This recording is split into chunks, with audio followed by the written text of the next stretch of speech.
Olá! Na aula de hoje, estudaremos o espectro das ondas eletromagnéticas, em função da sua frequência e de seu comprimento de onda. Vamos para a aula?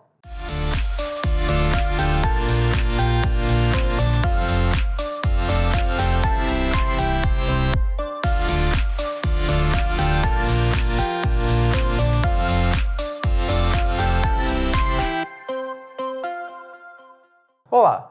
Nesta aula, trataremos de uma ferramenta que a gente tem para organizar as ondas eletromagnéticas, que é o espectro das ondas eletromagnéticas. O que é o espectro das ondas eletromagnéticas? Nada mais é do que um eixo, uma régua, uma forma de você organizar unidimensional, botando cada frequência de onda em ordem crescente.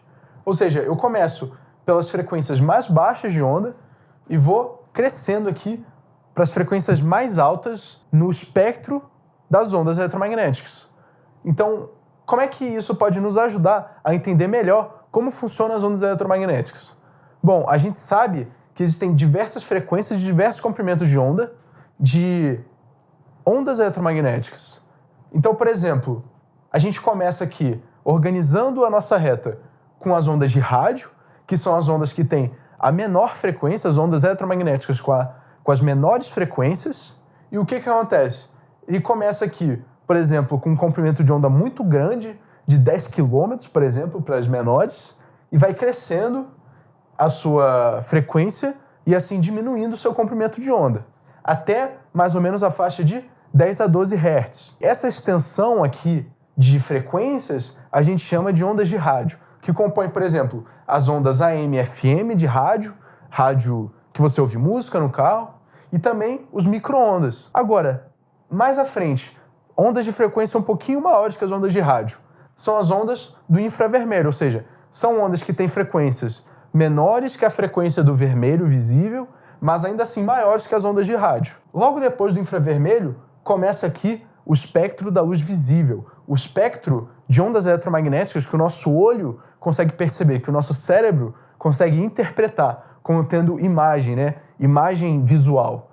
Então aqui a gente começa com a cor com a menor frequência, que é o vermelho, com uma frequência de 4 vezes 10 a 14 Hz.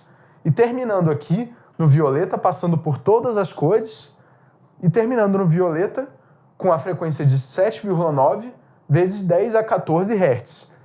A gente pode ver aqui que a diferença, o intervalo aqui de frequência que o nosso olho consegue perceber é ínfimo comparado ao tamanho total do espectro eletromagnético. Portanto, depois do violeta, o que vem nas frequências maiores do violeta? Mas não tão altas assim, ou seja, só ligeiramente maiores do que a frequência do violeta. São as ondas chamadas de ultravioleta, aquelas do Sol que podem causar danos à nossa pele. São as frequências do ultravioleta, que, por exemplo, abrangem a frequência de 10 a 16 Hz, por exemplo.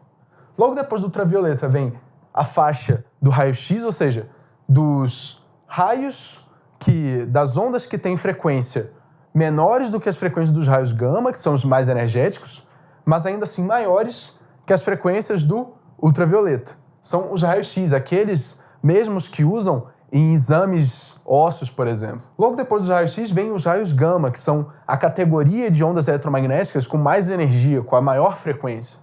São os raios gama que vão desde frequências de 10 a 20 até mesmo 10 a 24 Hz. São as ondas eletromagnéticas mais energéticas e com as maiores frequências. Em consequência, tem os menores comprimentos de onda, indo desde 10 a 12 até 10 a menos 16 metros para o comprimento de onda dos raios gama. Portanto, aqui a gente pode concluir com essa aula que as ondas eletromagnéticas são organizadas de uma forma unidimensional, que é o espectro das ondas eletromagnéticas, que contém as ondas de rádio, as ondas de infravermelho, as ondas da luz visível, da luz que os olhos percebem como cor, e segue com a frequência das ondas ultravioleta, dos raios-x e dos raios gama, sim, concluindo aqui com os raios gama, as ondas mais energéticas aqui do nosso espectro, e também com as maiores frequências.